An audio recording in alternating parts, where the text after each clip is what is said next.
आज हम एक बहुत ही कमाल की कहानी पर बात करने वाले हैं। एक ऐसी कहानी जो हमें सोचने पर मजबूर कर देगी। इसका नाम है हार की जीत। अब कहानी में आगे बढ़ने से पहले एक सवाल है, जरा सोचिए, क्या अपनी सबसे कीमती चीज खो देना किसी भी तरह से एक जीत हो सकती है? सुनने में थोड़ा अजीब लगता है ना? पर चलिए इसी सवाल का जवाब आज हम इस कहानी में ढूंढते हैं। कहानी के केंद्र में है बाबा भारती, एक संत जो गांव से दूर एक छोटे से मंदिर में रहते थे। और उनके जीवन का, उनकी दुनिया का जो केंद्र था वो था उनका घोड़ा सुल्तान। सुल्तान उनके लिए सिर्फ एक जानवर नहीं था, वो तो बाबा भारती की भक्ति का, उनकी पूरी दिनचर्या का एक अहम हिस्सा था। और सुल्तान उनके लिए कितना खास था ये इस एक बात से पता चलता है। बाबा भारती कहते थे कि जब सुल्तान चलता है तो ऐसा लगता है जैसे कोई मोर बादलों में झूम झूम कर नाच रहा हो। सोचिए, दिन भर की पूजा पाठ के बाद घंटों तक बस उसे देखना, यही उनकी सबसे बड़ी खुशी थी। सुल्तान सिर्फ उनका घोड़ा नहीं, उनका गर्व था, उनकी साधना का जीता जागता सबूत था। और फिर इस शांत सुकून भरी दुनिया में एंट्री होती है खड़ग सिंह की, इलाके का सबसे कुख्यात डाकू, जिसके नाम से ही लोग कांप उठते थे। अब देखिए, यहाँ दो दुनियाएं टकरा रही हैं। एक तरफ है बाबा भारती, जिनका जीवन संतोष और प्रेम से भरा है, और दूसरी तरफ है खड़ग सिंह, जिसके मन में सिर्फ लालच है, दूसरों की चीजों पर कब्जा करने की जिद है। मतलब एक बनाने वाला तो दूसरा छीनने वाला। और देखिए, अच्छी चीजों की बातें तो फैलती ही हैं, तो सुल्तान की खूबसूरती के चर्चे धीरे धीरे खड़ग सिंह के कानों तक भी जा पहुंचे। और बस जैसे ही उसने सुना, उसके मन में एक जुनून सा सवार हो गया कि ये घोड़ा तो उसे हर हाल में चाहिए। किसी और के पास इतनी अच्छी चीज हो ये उसे बर्दाश्त ही नहीं था। उसे तो बस सुल्तान को अपनी मिल्कियत बनाना था। तो फिर एक दिन वो पहुंच ही गया, सीधा बाबा भारती के सामने। सुल्तान को देखा तो उसकी आंखों में लालच साफ चमक रहा था, और उसने सीधे सीधे कहा, बाबा जी, ये घोड़ा मैं आपके पास नहीं रहने दूंगा। ये कोई रिक्वेस्ट नहीं थी, ये तो एक खुली चुनौती थी, एक धमकी। और अब ये तय हो गया था कि टकराव होकर रहेगा। बस उस एक धमकी ने बाबा भारती की दुनिया ही बदल दी। उनका सारा चैन, सारा सुकून छिन गया, रातों की नींद उड़ गई। जरा सी भी आहट होती तो दिल जोरों से धड़कने लगता।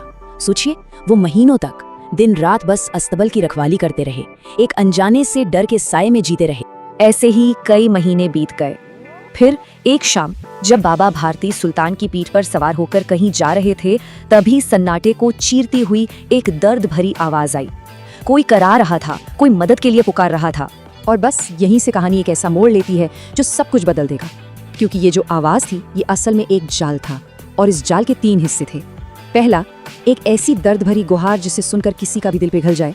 दूसरा, बाबा भारती का दयालु स्वभाव जो उन्हें मदद करने से रोक ही नहीं सकता था। और तीसरा, एक ऐसा धोखा, एक ऐसा विश्वासघात जिसकी उन्होंने कल्पना भी नहीं की थी। वो जो लाचार अपाहिज आदमी था, वो कोई और नहीं बल्कि भेष बदले हुए खड़ग सिंह ही था।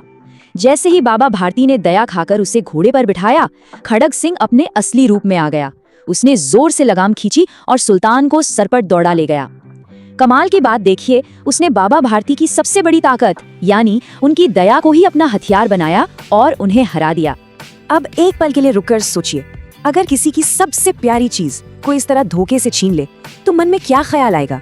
गुस्सा, बेबसी या बदला लेने की आग? शायद हर कोई उसे रोकने के लिए चिल्लाएगा, शोर मचाएगा। पर बाबा भारती ने जो किया वो किसी ने सोचा भी नहीं होगा। उन्होंने अपनी पूरी ताकत से चिल्लाकर खड़ग सिंह को रोका। और जानते हैं क्या कहा? उन्होंने कहा, जरा ठहरो, मेरी बस एक प्रार्थना है तुमसे, इस घटना के बारे में किसी को कुछ मत बताना। ये क्या बात हुई भला? एक चोर से जिसने सब कुछ छीन लिया, उससे ऐसी प्रार्थना? ऐसा इसलिए क्योंकि बाबा भारती ये समझ गए थे कि यहाँ बात सिर्फ घोड़े की नहीं थी, यहाँ तो दाव पर लगा था इंसान का इंसान पर भरोसा, वो भरोसा जो कांच की तरह नाजुक होता है। असल में बाबा भारती को अपना घोड़ा खोने का दुख नहीं था। उन्हें डर इस बात का था कि अगर ये कहानी लोगों तक पहुंच गई तो क्या होगा? लोग हर गरीब, हर जरूरतमंद को शक की नजर से देखने लगेंगे। कोई भी किसी लाचार की मदद करने से पहले 1000 बार सोचेगा। मतलब एक धोखे की वजह से इंसानियत पर से लोगों का भरोसा ही उठ जाएगा। खड़ग सिंह सुल्तान को लेकर भागा तो सही, पर अब वो एक जीता हुआ डाकू नहीं था। उसकी जीत का सारा मजा, सारा नशा काफूर हो चुका था। वो अपने साथ सिर्फ एक घोड़ा नहीं ले जा रहा था, बल्कि एक बहुत भारी बोझ भी ले जा रहा था। और वो बोझ था बाबा भारती के शब्दों का। उसके कानों में बस वही शब्द गूंज रहे थे, कितने ऊंचे विचार हैं, कितना पवित्र दिल है। उसने जिंदगी में पहली बार किसी ऐसे इंसान को देखा था जिसे अपने नुकसान से ज्यादा इंसानियत की फिक्र थी। जिस आदमी को उसने जमीन पर गिराया था, आज वही आदमी उसे पहाड़ों से भी ऊंचा और कहीं ज्यादा ताकतवर लग रहा था। और उस रात खड़क सिंह एक पल के लिए भी सो नहीं पाया। उसकी अपनी ही अंतरात्मा उसे कचोट रही थी। और फिर गहने अंधेरे में एक डाकू का ज़मीर जागा। वो चुपचाप उठा और वापस उसी अस्तबल की ओर चल पड़ा। वहाँ उसने सुल्तान को उसकी जगह पर बांधा और जैसे आया था वैसे ही अंधेरे में गायब हो गया। अगली सुबह जब बाबा भारती अस्तबल में गए तो अपनी आंखों पर यकीन नहीं कर पाए। सुल्तान वापस अपनी जगह पर खड़ा था। उनकी आंखों से खुशी के आंसू छलक पड़े। वो उससे ऐसे लिपट कर रोए जैसे कोई पिता अपने खोए हुए बेटे से मिल रहा हो। और ये आंसू सिर्फ घोड़ा वापस पाने के नहीं थे, ये तो इंसानियत पर अपने भरोसे को वापस पाने के आंसू थे। तो फिर इस कहानी में असल जीत किसकी हुई? क्या घोड़े के वापस मिलने को जीत कहेंगे? नहीं, असली जीत तो उस बड़े मकसद की हुई जिसे बाबा भारती बचाना चाहते थे। जीत इस बात की हुई कि इंसान का इंसान पर से भरोसा नहीं टूटा। जीत इस विश्वास की हुई कि आगे भी लोग बिना डरे गरीबों और जरूरतमंदों की मदद करते रहेंगे। तो ये कहानी हमें दिखाती है कि एक नैतिक जीत आखिर होती क्या है। ये वो जीत है जो किसी को हराकर नहीं बल्कि किसी के अंदर की अच्छाई को जगाकर मिलती है। ये ताकत की नहीं बल्कि भावना की जीत है। तो चलिए आखिर में उसी सवाल पर लौटते हैं, हार में जीत का असल मतलब क्या है? शायद इसका मतलब यही है कि जब हम अपनी कोई बहुत कीमती चीज खोकर भी उससे कहीं ज्यादा बड़ी, कहीं ज्यादा अनमोल चीज को बचा लेते हैं तो वो हार नहीं रहती, जीत बन जाती है।